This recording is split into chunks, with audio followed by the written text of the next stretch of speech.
Zia charitable trust মামলায় ৭ বছরের দণ্ড থেকে বিএনপি চেয়ারপারসন খালেদা জিয়াকে হাইকোর্টের দেয়া খালাসের রায়ের বিরুদ্ধে রাষ্ট্রপক্ষ ও দুদকের আপিলের শুনানি ২ মার্চ ধার্য করা হয়েছে।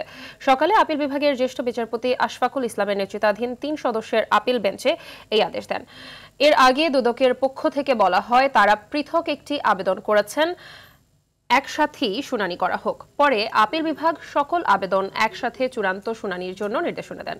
২০১৮ সালের ২৯ অক্টোবর পুরান ঢাকার কেন্দ্রীয় কারাগারের প্রশাসনিক ভবনের ৭ নম্বর কক্ষে স্থাপিত ঢাকার বিশেষ জজ আদালত ৫-এর বিচারক মোহাম্মদ আখতারুজ্জামান জিয়া চ্যারিটেবল ট্রাস্ট মামলায় খালেদা জিয়াকে ৭ বছরের কারাদণ্ড দেন। একই সঙ্গে তাকে ১০ লাখ টাকা জরিমানা, অনাদায়ে আরও ৬ মাসের কারাদণ্ড দেয়া হয়। একই সাজা হয়েছে মামলার অপর ৩ আসামিরও।